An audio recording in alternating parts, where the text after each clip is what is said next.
1, 2, 3, action, on tourne. La commune 155e anniversaire, hommage, Patrick et Bernard.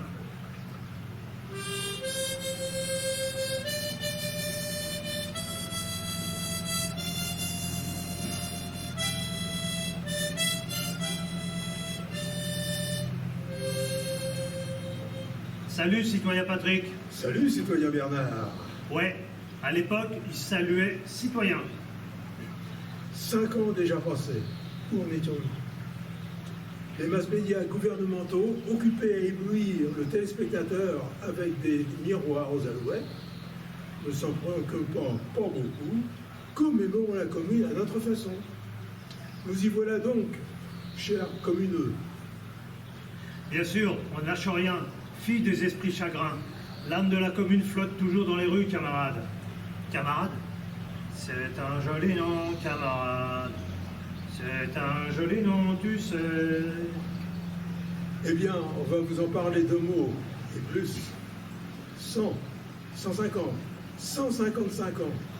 155 ans plus tard, nous rendons ici hommage à ces initiateurs, ces défenseurs de l'idée tout métier confondu, hommage à ces femmes flamboyantes, au cœur et aux âmes rouges, ou noires, ou les deux unis, ces poètes rares, très rares écrivains favorables.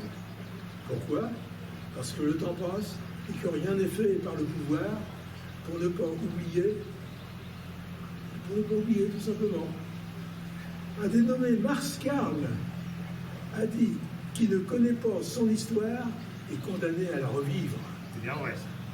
Hommage à ces gens pour, à ces échappés, ces rescapés qui ont pu témoigner, malgré la censure, raconter cette formidable odyssée sociale au dénouement tragique, anéantissement quasi total d'une population, une de ces épouvantables tueries dont le pouvoir français et son armée ont le secret, un dossier noir de plus. Hommage à toi, commune, toi et tes sœurs provinciales, liquidées par les princes de l'époque et leurs gaziers, ces pitoyables pitres emplumés, plastonnés de breloques et autres petits rubans clownesques imprégnés de sang. Lyon, Le Creusot, Saint-Étienne, Marseille, Narbonne et tant d'autres, les provinciales se sont levées contre la misère populaire entretenue par les classes dirigeantes. Mais notables et bourgeois, soudain fébriles, en appellent à la police, l'armée. Mission, rétablir leur ordre public, qui n'a rien de public, puisqu'il est policier, militaire. Et là, arrestation, condamnation, le bagne, ou pire, tac-tac-tac, toc-toc, badaboum, rétablissement de l'ordre public façon pouvoir. Pamiers, 9 jours de trouble. La troupe intervient. Tours, tentative pour empêcher les soldats de monter à Versailles. Trouble à Romans. Albi, Voiron, émeute paysanne à Parthenay. Manif à Vienne. La troupe encore la troupe, bien dressée aux ordres de ses galonnets. Anjou.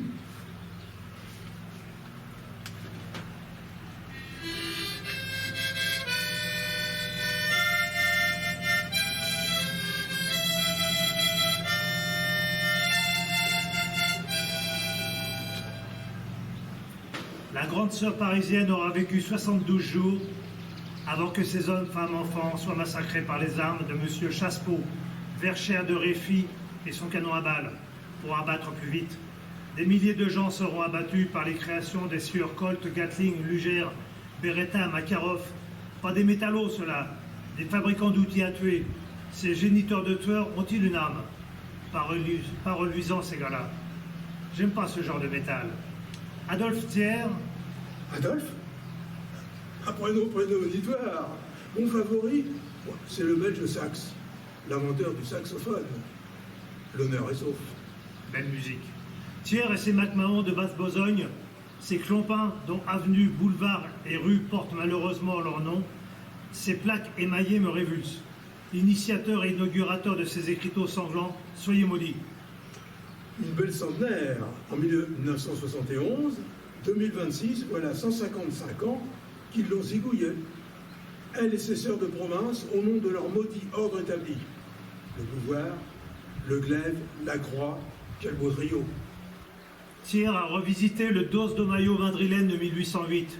Goya a fort bien représenté la répression française.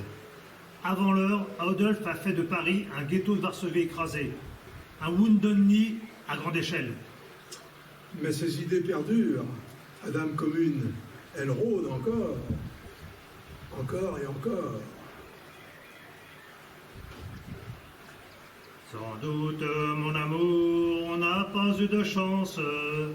Il y avait la guerre et nous avions 20 ans. Jolie chanson de Georges Consimon. Ah, oui. Patrick, aimes-tu la musique?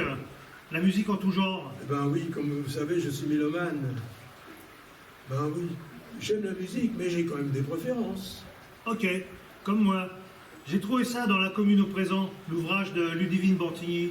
Tu sais, celui qu'elle nous a gentiment dédicacé. Elle y compte un groupe de black metal nommé La Commune. Les communeux par des musiciens de black metal, ça m'a interpellé. Tu connais? Non. Ben moi non plus. Mais rien qu'au nom musical, je me suis dit que ça ne pouvait pas être de la guimauve. Ils ont un titre nommé La Semaine Sanglante. C'est dire l'esprit et la culture de ces gars. Ils ont apprécié la phrase de Simone Weil, la philosophe. Croire en l'histoire officielle, c'est croire des criminels sur parole. C'est lucide, ça me plaît. C'est comme disait ma grand-mère, mettre un banquier à la tête du gouvernement ou demander à un ivrogne de surveiller le bar. Voilà. Donner du lard à un cochon. Un banquier au gouvernement, on connaît. La Commune, ah ouais, les gouvernements successifs n'ont pas souhaité commémorer son martyr. Pâques, Ascension, Pentecôte et tout le Saint-Frusquin calotin. Ça oui, le 8 mars des femmes n'est toujours pas férié. Les chiens. 10, 20, 30 000 tués dont personne n'entend plus parler. C'est comme si les promoteurs effaçaient sous béton toutes les croix et autres stèles alignées par dizaines de milliers à cause de leur maudite guerre. Toutes les armées, tous les pouvoirs ont leur batterie de casseroles sanglantes.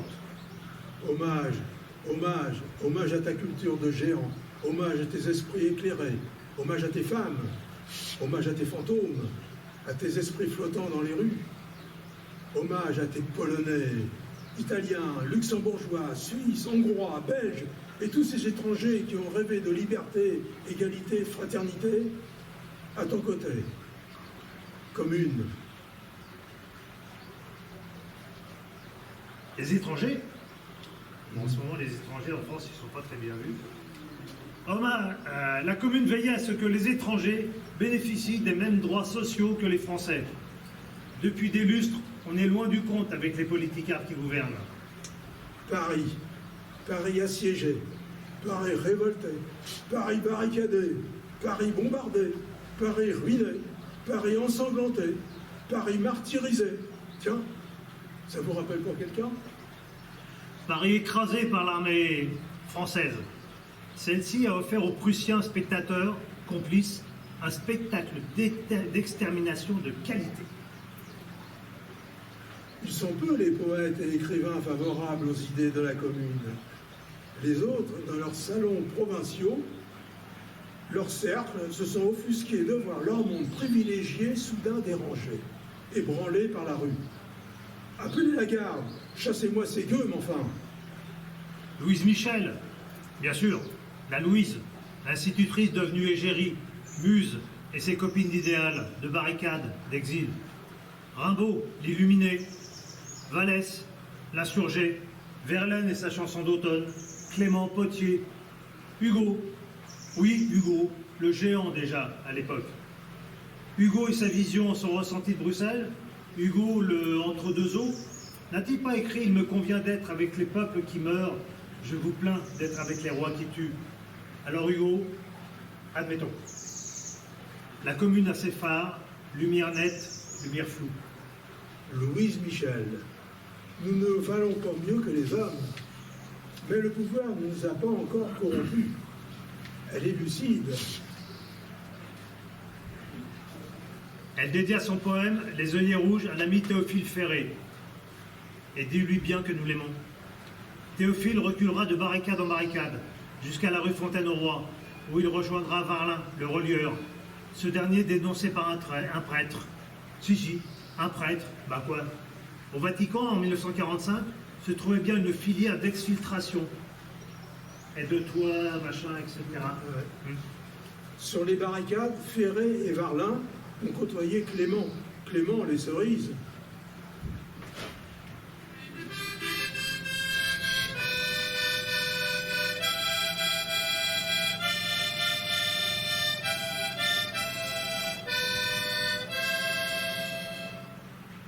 Cher Clément, depuis cet extrait de ton poème, jusqu'à quand les gens de guerre tiendront-ils le haut du pavé? Jusqu'à quand la sainte clique nous croira-t-elle un vil bétail? À quand enfin la République de la justice et du travail? Cher Clément, rien n'a changé. Louise Michel, nous reviendrons, foule sans nombre. Nous viendrons par tous les chemins, spectres vengeurs sortant de l'ombre, nous viendrons nous serrer les mains. Louise Michel, notre plus grande erreur fut de n'avoir pas planté le pieu au cœur du vampire, la finance. Vallès Jules, Nadar lui tira le portrait. Courbet, le pénit. L'amie Sévérine, la journaliste, la libertaire, la pacifiste, la suffragette, le recueillera pour sa fin. La fiche rouge, le cri du peuple, c'est Vallès. Le capital mourait si, tous les matins, on ne graissait pas les rouages de ces machines avec de l'huile d'homme. C'est Vallès. Jean Giraud, meunier berrichon, communard de cœur, a proposé un impôt superposé et progressif sur les grandes fortunes, sur les titres de noblesse et les particules.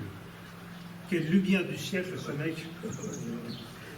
Potier, l'international, bien sûr, mais pas que. Ton histoire bourgeoisie est écrite sur ce mur. Ce n'est pas un texte obscur. Ta féroce hypocrisie est écrite sur ce mur. Retour sur Hugo. Hugo le tiède, décevant à cette époque. Dans un poème de décembre 1871, il écrit « Les soldats, cependant, ils ne sont pas méchants ». Était-il conscient de sa phrase? Un communard emprisonné, Jean Troel, poète, lui reprocha son indulgence envers les massacreurs de la cause populaire. Jean Troel, pas méchant, éventrer des femmes et des enfants, fusillés, massacrés du matin au soir, pas méchant, ces bandits que la terreur escorte? Ô poète, est-ce toi qui parles de la sorte? Courbet, le peintre sculpteur autodidacte, en février 71, son atelier à Ornans, dans le Jura, avait été vandalisé par les Prussiens. En mai, son atelier parisien a été pillé par les soudards du régime répressif, la Soumoule. Exilé en Suisse, il y a eu chose, Gustave. Et toi, la commune? La police du pouvoir pourchasse à tes loupiaux, tes marmots, tes enfants de Gavroche, tes gamins de Paris. Un gamin de Paris, c'est tout un poème. Nombreux furent arrêtés. Tiens, dans le 16e, Auteuil-Neuilly-Passy, 651 mômes de 7 à 18 ans, près de 2000 au final, incarcérés des semaines, des mois durant, leurs sœurs décidées par la justice militaire inhumaine. Mais une justice militaire peut-elle être humaine? De la science-fiction. La volonté du pouvoir d'effacer une ou deux générations montantes menaçantes, pour lui, est claire. Thiers, le meneur de la répression. La lutte contre Paris sera poursuivie, sans s'arrêter au sacrifice. La future curée était adoubée. Ni compromis, ni pitié. Au mur, en jour, feu. Au mur, en jour, feu. Scandait le minable Galonnais. À l'opposé des artistes plasticiens, les écrivains, parlons-en de cela, vomissaient sur la commune. Dumas fils, Feydeau, Flaubert, Gautier, un Goncourt, Sand, Zola et d'autres de leur monde cossu et nanti. Goncourt, de cette racaille déguisée en soldat. Anatole France, un gouvernement de crimes et de démence. Le comte de Lille, chef de file des poètes parnassiens, à José Maria de Heredia. Enfin, c'est fini. J'espère que la répression sera telle que rien ne bougera plus. Et, pour mon compte, je désirerais qu'elle fût radicale. Elle est belle, la poésie. Futur académicien, fauteuil 14, un esprit des lettres qui disent « Joli coco ». Sand à Flaubert. Cette commune est une crise de vomissement. Et c'est en âge de la folie. Flaubert. Ah, le Flaubert. L'un des plus virulents. Après la tuerie, il écrit à Sand. Je trouve qu'on aurait dû condamner aux galères toute la commune et forcer ces sanglants imbéciles à déblayer les ruines de Paris. La chaîne au cou, en simple forçat. C'est du Flaubert. Le tandem Sand-Flaubert, qui est le triste cire, à vomir. Flaubert. Et l'autre, celui du moulin, de la chèvre et du loup, Daudet, Alphonse Daudet. Les communards, têtes de pion, collets crasseux, cheveux luisants, les toquets, les éleveurs d'escargots, les déclassés, les incapables. Pourquoi les ouvriers se sont-ils mêlés de politique? Ils touchent le fond colonial avec Sauvé. Sauvé. Paris était au pouvoir des nègres. C'est encore du Daudet. Son fils Léon baignera dans l'extrême droite, le dit-on, tel père, tel fils, leur va ravir. Bel esprit de famille. Dumas fils, nous ne dirons rien de leurs femelles, par respect pour les femmes à qui elles ressemblent quand elles sont mortes. Dire que ces gens-là sont portés au nu, un peu comme Céline. Ouais, comme Céline, absolument. Émile Littré et son dictionnaire. Littré, celui du Dico? Ouais, le Littré du Dico. J'aborde la guerre que le prolétariat parisien vient de susciter. Le devoir étroit des gouvernements est de réprimer fermement le socialisme dans ses écarts anarchiques. Signé Littré. Zola. Zola en juin 71, dans le sémaphore de Marseille, à propos du peuple de Paris. Le bain de sang qu'il vient de prendre était peut-être une horrible nécessité pour calmer certaines de ses fièvres.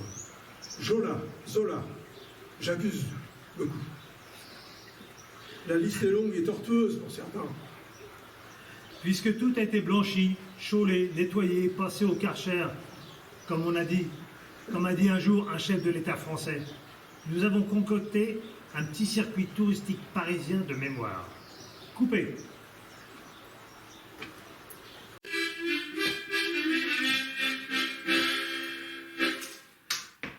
Louise Michel, je vous écris de ma nuit. Rouge était le soleil levant. Paris, 1871. La Tour Eiffel n'y était pas. À y marcher comme il le faisait, vous allez les imaginer, les frôler, les retrouver, les fédérer. La ville lumière déroule ses monuments, ses parcs, ses jardins, la Seine, d'Étoile à Gare de Lyon, de Gare du Nord à Montparnasse, de la butte Montmartre au pont d'Austerlitz, Parc Monceau, Place Vendôme, la Madeleine, les buttes Chaumont, l'école militaire, le Panthéon, les quartiers du Boulmiche, Bastille, République, lutte finale au Père-Lachaise. Oh, on dirait Paris by night. Paris à pied, quoi.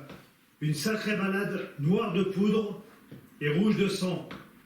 Si la butte Montmartre offre une belle vue sur Paris, le monument y trônant, royalement et d'un goût, les touristes béats se selfient à tour de bras.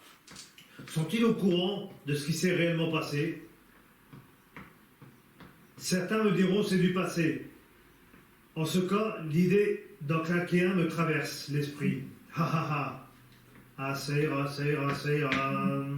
Dans ces rues, ces quartiers, flânez dans leurs histoires, juchés sur leurs barricades ou collés au mur. Entendez-vous, sentez-vous la présence des fédérés révoltés? Les lignards de Thiers en ont fusillé par milliers. Place de l'Étoile, place des communards, inconnus. Des charretés furent brûlés. Avant la flamme du soldat, inconnu, flambaient les bûchers fédérés. Cathares, sorcières, une dénommée Jeanne, les bûchers. Les juges appréciaient les bûchers. Je trouve dérangeant qu'on nous ait appris à craindre les révoltés, et non ceux qui les brûlent. Morène le duc Guérin. Elle a bien raison. Butte Montmartre, femmes, enfants, vieillards massacrés, parc Monceau, les fédérés, fusillés, dans les cours des mairies, des casernes, fusillés. Église Saint-Eustache, les 300 prisonniers fusillés. Église de la Madeleine, idem. 300 réfugiés, pas de quartier. Sachant le massacre, en Trésie. Ni plaque, ni rien rappelant la tuerie. Faut pas déconner, c'est un lieu de culte. Église Saint-Séverin. Les réfugiés ont tous été église par église. Vous dites lieu de refuge? Mauvaise pioche. La Croix et le Glaive sont des amis de longue date. L'église n'est pas toujours un abri, hein, loin de là. Les blessés dans les hôpitaux, bam bam. Plus de blessés. Rue Saint-Marcel, 20 fusillés. Prison Saint-Lazare, aujourd'hui médiathèque, 19 fusillés. Si vous êtes place Maubert, dans le marché, toute la nuit, dans le marché, on a fusillé. Vous entendez? Pas de plaque d'information. Si vous passez au jardin de Luxembourg, les blessés massacrés. Ils sont sous les pelouses du bassin central, sous vos pieds. Place de la Bourse, attachés, fusillés. Lorsque je travaillais par là-bas, je passais chaque jour le long de ces grilles, sans me douter, jusqu'au jour où j'ai lu. Alors, je les ai vus. Chaque jour, je les ai vus. Rue Lorraine, rue du Vieux-Colombier, rue Saint-Maur, marché, ils sont là, contre les murs, les fédérés. Le Panthéon, une tuerie de fédérés. Plus tard, ceux de mai 68 les barricaderont à nouveau. Rue Hautefeuille, sur les marches, il abattent un homme de 16 ans. Une plaque à sa mémoire? Non. Place Vendôme, celle des bijoutiers. Si vous la traversez, le corps des femmes trucidées ont été abandonnés là. École militaire, Jardin des Plantes, Square Montolon, Gare de l'Est et du Nord. Les cours des mairies, des abattoirs à fédérer furent créés. Les troufions fusillés par Fournet à la mitrailleuse pour aller plus vite. Écoutez en passant. Abattus au cimetière de Montparnasse, où se trouveront plus tard Baudelaire, Gainsbourg, mai 1871, Paris était devenu THE capitale du massacre. Aujourd'hui, tout est net, tout est propre, pas de traces. Good job. Quartier Saint-Germain-des-Prés, pas de quartier. Quelle ambiance! Les 18 prisonniers survivants de la barricade sont fusillés, séance tenante. La délation et la collaboration avec les maîtres fait partie de l'histoire de France. Ceux de 1942 s'en inspireront, joyeusement. Au séminaire Saint-Sulpice, le docteur Fano, pourtant non communard, est exécuté avec 80 fédérés blessés achevés. Bof. Un dommage collatéral, comme ils disent de nos jours. Eh oui. Au quartier latin, rue Saint-Jacques, école militaire, les buts de Chaumont, ça fusillait, mitraillait, à Tir-Larigot. Au comte Satori, près de Versailles, des dizaines sont abattus pour tentative d'évasion. Ou comme ça, comme plus tard dans d'autres camps, une envie comme ça, tiens je passe, bam. Avenue Henri Martin, des salves. Square de la Tour Maubourg, les fédérés sous terre. Plus tard, sur le haut de la rue de Bagnolet, au cours de travaux, près de 800 encore enveloppés de vêtements militaires sont retrouvés. Les boutons d'uniforme sont reconnaissables. Encore des fédérés. Marché. Dans le jardin devenu joli square de la Tour Saint-Jacques, des fédérés sont enterrés. Où que vous soyez, ils sont là, au Père-Lachaise, l'apothéose du massacre tricolore. Les feux follets communards dansent comme la Carmagnole. Vous arrivez, porte Saint-Martin, voyez? Là-bas, debout sur un tas de pavés, les fédérés. Ils y tiennent un drapeau rouge à la main. C'est mon pote. Ces rues, ces quartiers ont été les témoins des pires exactions du pouvoir. Ce pouvoir a voulu les effacer à tout prix. Quasiment réussi, puisque peu de choses rappellent ces méfaits, sa tuerie. Mais les survivants ont raconté et transmis. des gens ont pris le relais, sauvant ainsi cette mémoire populaire, que les gouvernants voulaient gommer coûte que coûte par un savant lavage de murs, jardins et cerveaux. L'horreur, rien que l'horreur, toujours l'horreur. Où sont les plaques rappelant cette histoire? Circulez, rien à voir. Il ne s'est rien passé. Le Karcher du pouvoir est passé par là. Prenez le quai Saint-Michel, gagnez la place, puis les rues Mazarine, Dauphine, Christine, Saint-André-des-Arts. Marchez lentement jusqu'au pont d'Austerlitz. Vous le franchissez. À l'époque, une barricade s'y trouvait. Wroblewski, le Polonais, vient d'y passer avec un millier d'hommes et une partie de son artillerie. Prenez le boulevard Mazas jusqu'au faubourg Saint-Antoine, puis la rue des Boulets jusqu'à la rue de la Roquette. Arrivez place Voltaire. Vous êtes dans leur pas. Raoul Rigaud, de la garde nationale, arrêté à son domicile rue Gay-Lussac, passé par les armes, son corps est abandonné à l'entrée de la rue Royer-Collard. J'y suis passé un jour et je n'ai pas vu de plaque à son nom. Ici, il est tombé, etc. Comme d'autres rappellent parfois les gars de la Libération de Paris. Pas de plaque pour un fédéré abattu par les soldats du pouvoir. Aujourd'hui, tout est net. Rien, nada, pas de traces. Mais, on insiste, les feux follets communards dansent encore la carmagnole. Quand vous bagnolez dans ces lieux, sachez que vous marchez parmi ces hommes, femmes, enfants, tombés pour la liberté que le pouvoir coupable a écrasé et garde effacé de l'histoire de France. Les femmes, rendez-vous place Blanche, où une barricade a été tenue par environ 120 des leurs. Elles ont combattu dans la plaine de Châtillon, à Neuilly, ici, Vanves, Levallois, place Pigalle, place de la Bastille, au Batignolles. Sachant même la partie perdue, elles se sont battues jusqu'au dernier jour, les femmes. Les gens du pouvoir noir ont tout gommé, nettoyé, effacé. La Seine a été draguée pour effacer la moindre trace. Rien ne devait rester de cette extermination à la française. Rien ne devait rester de leurs méfaits criminels comme d'autres ont tenté de le faire en 1945. Thiers et ses reîtres l'ont quasi fait. Un joli mois de mai 71. Rien ne s'est passé. Seul leur ordre a été rétabli. Seules quelques plaques commémoratives discrètes ont été placées depuis. Les répressions ne tiennent ni compte de l'âge ni du sexe. L'ordre du pouvoir règne depuis la nuit des temps. 50 avant Jésus-Christ, la Pax Romana. À ce jour, l'ordre a toujours régné. 1871 est un épisode réel des répressions du pouvoir contre le populaire. D'autres suivront. L'ordre militaire ou policier est toujours réprimé. Tiens, rappelle-toi les gilets jaunes. La commune absente des livres d'histoire. Celle-ci est écrite par les vainqueurs.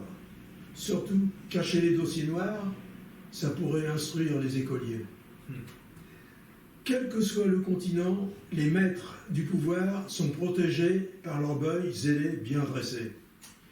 Thiers et les siens, Fleur de Lys au fusil et Croix ont été les exécuteurs de la plus grande boucherie, je dis bien, de la plus grande boucherie de l'histoire de France du XIXe siècle. Fusiller les perdants, mais primo, la culture, le social, les musiciens des bataillons de la garde nationale des fédérés, les médecins, les ambulanciers sont assassinés illico presto. Platon l'Athénien, en 400 avant Jésus-Christ, avait écrit « Si tu veux contrôler le peuple, commence par contrôler sa musique ». Tribune Benoît Malon, le copain de Varlin, le journaliste, l'écrivain, extrait. On se demande comment il a pu se trouver des soldats pour consommer tant de massacres et se jeter comme des bêtes fauves contre des hommes, des femmes, des enfants. Quelle férocité peuvent descendre des êtres humains? Il faut se rappeler que les gouvernements français ont développé chez les soldats de la France cette férocité nécessaire pour accomplir ce que les bourreaux des peuples appellent le rétablissement de l'ordre. Par conséquent, lorsque les mêmes soldats transformés en bourreaux, ont en face d'eux des prolétaires qui demandent leur place au soleil, l'extermination est de règle. Panem et circenses, disait le poète Juvénal. Du moment que le peuple a de quoi manger et se divertir, les puissants peuvent faire ce qu'ils veulent. Ce Romain était un visionnaire.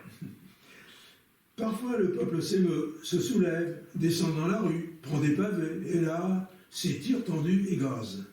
La commune, pour notre part, nous entretenons son souvenir, comme nous pouvons. Comme un jardin menacé par les promoteurs. Ouais. Nous transmettons sa mémoire à qui veut bien l'entendre.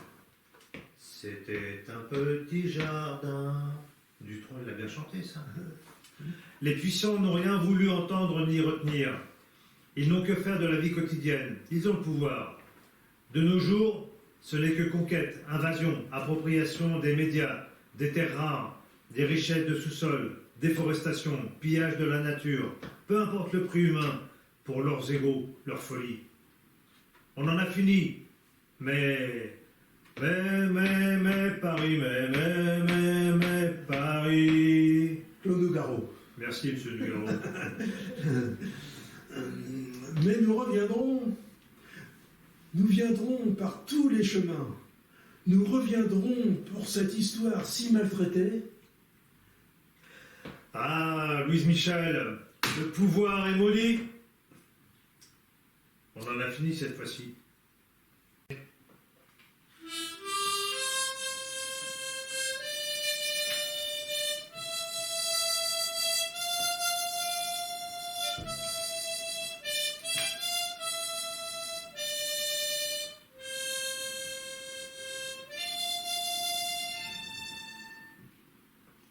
Ô belle commune!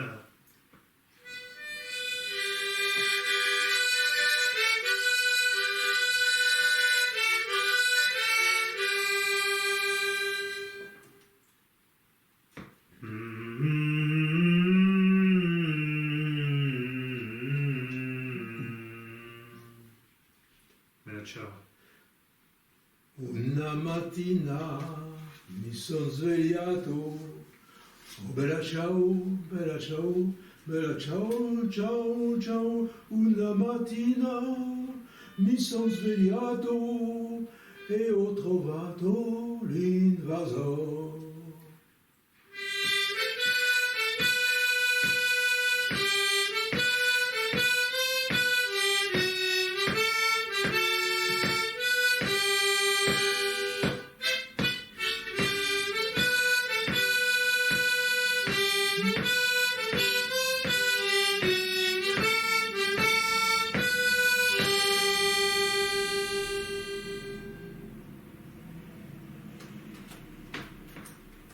Bella ciao. Bella ciao.